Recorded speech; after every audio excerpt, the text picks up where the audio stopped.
एक रात जब मैं घर लौटी तो हारिस मेरे पांव दबा रहा था। मालिश करते करते मैंने बेइख्तियार होकर इसे अपनी जानिब बुलाया। मेरा नाम शहनाज बेगम है। मेरी उम्र इस वक्त 36 बरस है और मुझे शादी किए हुए 12 साल हो चुके हैं। लेकिन अभी तक अल्लाह ताला ने मुझे औलाद जैसी नेमत से नहीं नवाजा था। मैं देखने में बहुत हुसैन और जमील थी और मेरा जिस्म भरपूर और मुतनासिब था। जिस किसी की भी मुझ पर नज़र पड़ती वो देखता ही रह जाता था। मेरे शौहर बैरून मुल्क जर्मनी में मुलाजमत के सिलसिले में मुकीम थे और मैं यहाँ बिल्कुल तन्हा रहा करती थी। मैं एक बैंक में नौकरी किया करती थी। मेरे शौहर भी अच्छी खासी रकम भेजा करते थे और मेरी अपनी तनख्वाह भी बहुत माकूल थी। हमारे कोई खास अखराजात नहीं थे, इसलिए जो भी कमाया जाता वो बस खर्च हो जाता था। मेरे शौहर अपने वालिदैन की इकलौती औलाद थे और उनके वालिदैन का भी इंतकाल हो चुका था। इसलिए जब मैं यहाँ अकेली होती थी तो घर में कोई और नहीं होता था। मेरे शौहर की नौकरी की नौयत कुछ ऐसी थी कि उन्हें 6 माह बाद सिर्फ 15 दिन की छुट्टी मिलती थी। 1 साल बाद वो महज 15 दिनों के लिए घर आते थे और इतने कम वक्त में मेरी दिल्ली ख्वाहिश पूरी नहीं हो पाती थी। उनके जाने का वक्त आने से पहले ही दिल भर जाता था। अब एक अकेली औरत इस सूरत हाल में और क्या कर सकती है। नौकरी भी ऐसी थी कि वो मुझे साथ लेकर नहीं जा सकते थे और नौकरी छोड़ भी नहीं सकते थे क्योंकि एक बेहतरीन मुलाजमत थी और उनके मुस्तकबिल के लिए इसमें बहुत ज़्यादा तरक्की के मौके थे। इस मजबूरी की वजह से मैं उनसे कुछ कह नहीं पाती थी। खैर, मैं जिस बैंक में काम करती थी वहाँ एक लड़का था जिसका नाम हारिस था। वो एक गरीब खाने से ताल्लुक़ रखता था, लेकिन शक्ल व सूरत का बहुत खूबसूरत और हुसैन था। इसकी उम्र महज 16 बरस थी। वो दफ्तर में छोटे मोटे काम किया करता था, जैसे चाय लाना, सामान ले आना और सफाई सुथराई का ख्याल रखना।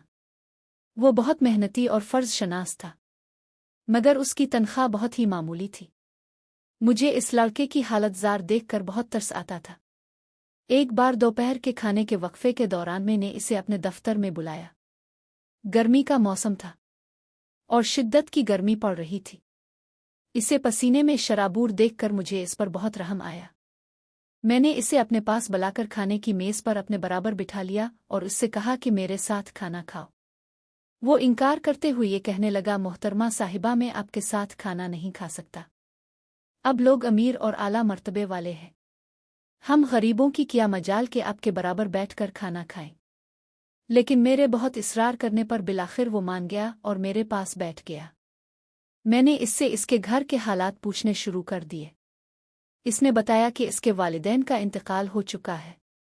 इसकी वालिदा बीमार रहती हैं और उससे बड़ी 3 बहनें हैं जो शादी के काबिल हैं, लेकिन पैसों की कमी की वजह से वो अपनी इस जिम्मेदारी को पूरा करने से कासिर है।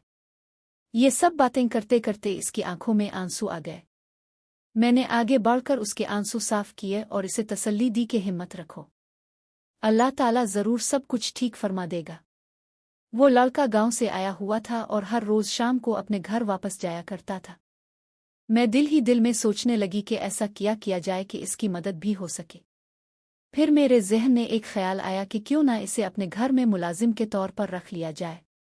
वो बैंक से 5 बजे छुट्टी होने के बाद अपने गांव जाया करता था। मैंने इससे बात की कि वो हफ्ते में सिर्फ 1 दिन अपने गांव जाया करे और बाकी 6 दिन मेरे घर में मेरे कामकाज में मदद किया करे। इसके एवज इसे 0,000 माहाना तनख्वाह भी दिया करूंगी। मेरी बात सुनकर वो कहने लगा, शहनाज बेगम साहिबा, आपका बहुत बहुत शुक्रिया। मुझे पैसों की सख्त ज़रूरत है। मैं अपने घर वालों से बात करके आपको बताता हूँ। 2 दिन बाद वो आया और कहने लगा कि वो राज़ी है। वो हफ्ते में 1 दिन अपने घर चला जाया करेगा और इतवार की शाम वापस आ जाया करे। मैं भी इस शर्त पर मान गई। अब वो सुबह मेरे साथ ही बैंक चला जाता और शाम को मेरे साथ ही वापस आता। सारा दिन बैंक में काम करने के बाद शाम को वो हमारे घर में भी खिदमात अंजाम देता। जो भी सामान मुझे बाजार से मंगवाना होता वो सब कुछ ले आया करता था और घर आकर भी बावर्ची खाने में हमेशा मेरी मदद किया करता था। मुझे यूं महसूस होने लगा जैसे वो मेरा कोई अपना है, क्योंकि मेरे शौहर तो मेरे लिए वक्त ही नहीं निकाल पाते थे। अब इस घर में वो लड़का ही मेरे लिए सब कुछ था। लेकिन वो मुझसे उम्र में बहुत छोटा था और बहुत शरीफ अलनफ्स था। इसने कभी भी मेरी तरफ गलत निगाह से नहीं देखा था। मगर मैं अपनी उम्र के इस मरहले पर पहुंच चुकी थी जहां ना तो कोई पाबंदी थी और ना ही किसी खतरे का एहसास था और मुझसे अपने आप पर काबू भी नहीं हो पा रहा था। आखिरकार एक रात जब मैं घर लौटी तो हारिस मेरे पांव दबा रहा था। मालिश करते करते मैंने बेइख्तियार होकर इसे अपनी जानिब बुलाया। मेरी बात सुनकर उसका चेहरा जर्द पड़ गया। मैंने इससे कहा कि ऐसा कुछ नहीं है और उस काम के लिए मैं इसे 0,000 माहाना इजाफी दे दिया करूंगी। एक लम्हे के लिए वो सोच में पड़ गया, लेकिन फिर इसने अपनी सोच को झटक दिया और वहां से उठकर मेरे कमरे से बाहर भाग गया। बाहर पसीने में शराबूर बैठा हुआ था। मैं इसके पास आकर बैठ गई और उससे पूछने लगी कि क्या हुआ है। वो बोला, शहनाज बेगम साहिबा, मैं गरीब जरूर हूं लेकिन बदकिरदार और बदतवार नहीं हूं, इसलिए मैं ऐसा कोई गलत काम नहीं करूंगा। चाहे आप मुझे नौकरी से निकाल दें या जो मर्जी कर लें, लेकिन मैं इस काम के लिए किसी भी कीमत पर राजी नहीं हो सकता। मैं भूखा रह लूंगा लेकिन ये नाजायज़ काम नहीं करूंगा। इस शरीफ लड़के की बातें सुनकर मुझे अपनी हरकतों पर बहुत शर्मिंदगी हुई और मैं रोने लगी। रोते रोते सारी रात गुजर गई। मैं सोचती रही कि इतने पाकीज़ा बच्चे के बारे में मैं कैसी नापाक सोच रखती थी और उसके साथ किया करने की ख्वाहिशमंद थी। इस वाक़ये ने मेरी आंखें खोल दे। इस दिन के बाद मैंने सच्चे दिल से तौबा कर ली और कभी भी इस लड़के की तरफ गलत नियत से नहीं देखा। आज इस लड़के हारिस को हमारे घर में काम करते हुए 10 साल हो चुके हैं। मैंने खुद उसकी बहनों की शादियां करवाईं और अब इसकी शादी के लिए भी कोई अच्छी लड़की देख रही थी। मैंने अपने घर के अहाते में ही उसके लिए क्वार्टर भी बना दिया था। इसकी वालिदा का भी इंतकाल हो चुका था। अब वो बिल्कुल तन्हा था और उसने अपना गांव वाला घर बेच दिया था। वो अब मुस्तकिल तौर पर शहर में मुंतकिल हो चुका था। सुबह वो बैंक जाता, शाम को मेरे घर के काम करता और फिर अपने क्वार्टर में जाकर सो जाता। शहनाज बेगम की जिंदगी में हारिस की आमद ने एक ऐसा मोड़ पैदा किया जिसकी इसने खुद कभी तवक्को नहीं की थी। जहां पहले इस घर की वुसअतों में वो अपनी तन्हाई की गूंज सुनकर कसमसाती रहती थी, वहीं अब इस छोटे से लड़के की मासूमियत और शराफत ने इस घर को एक पनागा बना दिया था।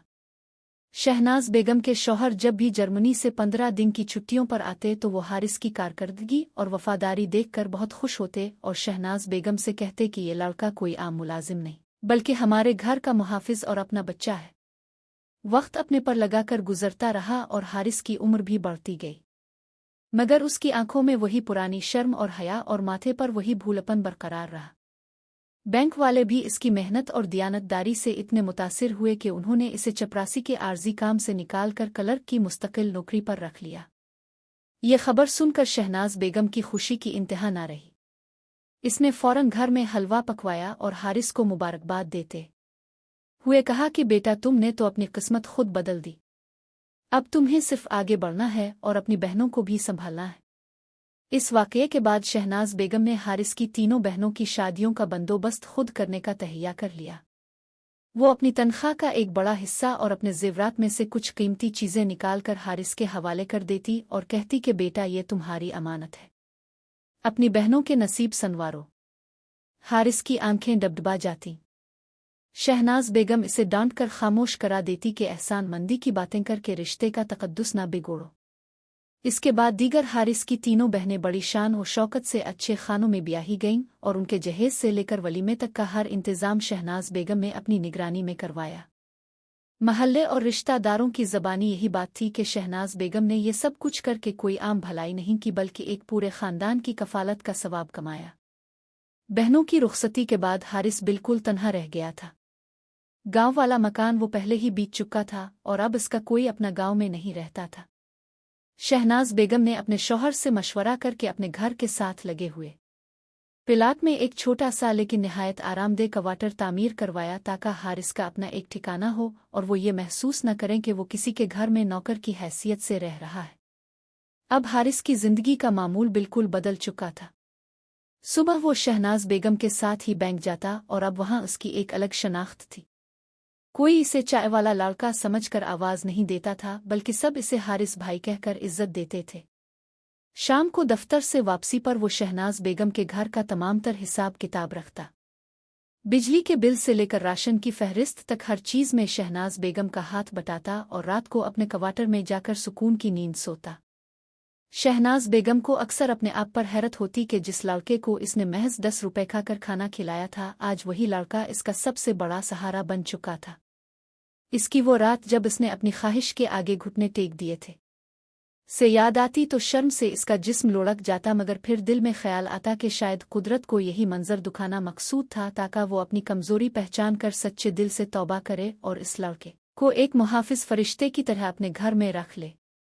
अब तो शहनाज बेगम के शौहर भी जब जर्मनी से फ़ोन करते तो पहला सवाल यही पूछते कि हारिस कैसा है और इसे किसी चीज़ की ज़रूरत तो नहीं।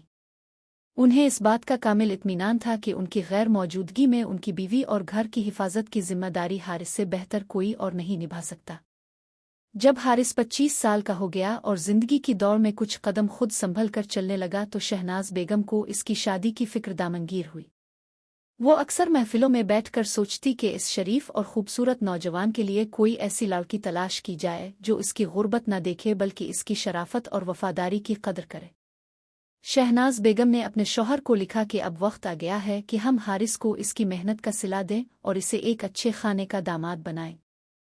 उन्होंने अपने दौर की एक रिश्तेदार की बेटी का जिक्र किया जो सादा तबीयत और पढ़ी लिखी थी। शहनाज बेगम ने बड़े सलीके से हारिस के सामने ये बात रखी कि बेटा, अब तुम अकेले रहने के काबिल नहीं रहे।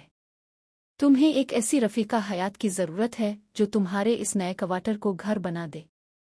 हारिस ने पहले तो शर्मा कर इनकार किया कि अभी तो मैंने कुछ कमाया ही नहीं, मगर शहनाज बेगम ने इसे समझाया कि रिश्ते नसीब से आते हैं और जिनके घर की छत होती है उनका रिस्क अल्लाह ताला खुद बढ़ा देता है। आखिरकार हारिस राजी हो गया और बड़ी धूमधाम से इसकी शादी तय पा गई। शहनाज बेगम ने इस शादी में एक मां की तरह बढ़ चढ़कर हिस्सा लिया, गोया ये इसके अपने बेटे की शादी हो। शादी के बाद हारिस की जिंदगी में एक नया सुकून और ठहराव पैदा हो गया। इसकी बीवी भी बहुत नेक सीरत और शहनाज बेगम का बहुत अदब करने वाली खातून थी। वो शहनाज बेगम के हाथों में मेहंदी लगी देखती तो फौरन कहती कि अम्मा जान, आपने ये काम क्यों किया? ये तो मेरा हक था। ये सुनकर शहनाज बेगम की आंखें भर आती, क्योंकि कुदरत ने इसे औलाद का सिक नहीं बख्शा था। मगर हारिस और उसकी बीवी ने इस कमी को इस तरह पूरा कर दिया कि इसे कभी तन्हाई का एहसास ही नहीं होने दिया। अब घर का मंजर ये था कि सुबह दोनों शौहर और बीवी शहनाज बेगम के साथ नाश्ता करते, फिर हारिस और शहनाज बेगम बैंक चले जाते और शाम को साथ वापस आते। अगर कभी शहनाज बेगम को ज़रा सी भी तबीयत ख़राब होती तो हारिस की बीवी रात भर जाग कर उसकी तीमारदारी करती और हारिस फ़ौरन डॉक्टर को बुलाने दौड़ पड़ता। ये देखकर महल्ले की औरतें शहनाज बेगम से कहती कि तुम बड़ी खुशकिस्मत हो जो रब ने तुम्हें अपनी औलाद तो नहीं दी मगर एक ऐसा फर्माबरदार और फ़र्ज शनास बेटा ज़रूर अता कर दिया जो किसी हकीकी औलाद से बढ़कर है। शहनाज बेगम मुस्करा कर जवाब देती कि ये अल्लाह का करम है जिसने मेरी शर्मिंदगी को मेरी इज्जत में बदल दिया।